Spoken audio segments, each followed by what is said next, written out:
नमस्कार मित्रांनो, तुम्हाला माहिती आहे का की 2 लाख रुपयापेक्षा जास्त कॅश देणे लीगली अलाउड नाही आहे. हे एका सुप्रीम कोर्टच्या जजमेंटमध्ये सांगितलेलं आहे. तर एका बाईने एका जमीन मालकाकडून जमीन खरेदी केली व त्या जमिनीची किंमत 2 लाख रुपयापेक्षा जास्त होती आणि त्या बाईने त्या जमीन मालकाला संपूर्ण त्या जमिनीची संपूर्ण रक्कम कॅशच्या स्वरूपात दिली व त्यानंतर ना त्या जमीन मालकाने त्या बाईला जमीनही दिली नाही व तिचे पैसेही परत केले नाहीत. त्यानंतर ना ती बाई कोर्टमध्ये दाद मागण्यासाठी आली आणि तिने त्या जमीन मालकाच्या विरोधात केस फाईल केली आणि केस फाईल केली असताना त्या दरम्यान मेहरबान कोर्टाने तिला विचारले की तुमचा हा व्यवहार कोणत्या स्वरूपात झाला, तुम्ही कोणत्या स्वरूपात जमीन मालकास पैसे दिले. त्यावर ती बोलली की मी कॅशच्या स्वरूपात त्या व्यक्तीला संपूर्ण रक्कम दिली.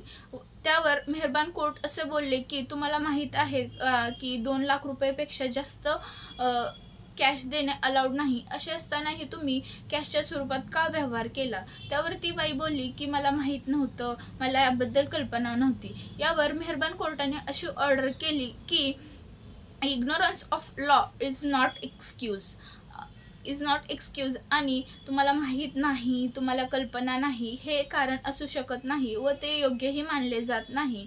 त्यानंतर ना त्या बाईला ती जमीनही मिळाली नाही आणि तिचे पैसेही परत मिळाले नाही. यावरूनच तुम्हाला समजतं की कोणालाही 2 लाख रुपयापेक्षा जास्त कॅश द्यायचा नाही आणि खूपच अडचण आली तर कॅश देत असताना त्याचे काहीतरी प्रूफ ठेवायचे व त्याचा नंतर भविष्यात एव्हिडन्स म्हणून यूज होईल अशा स्वरूपात काहीतरी प्रूफ ठेवायचं. धन्यवाद.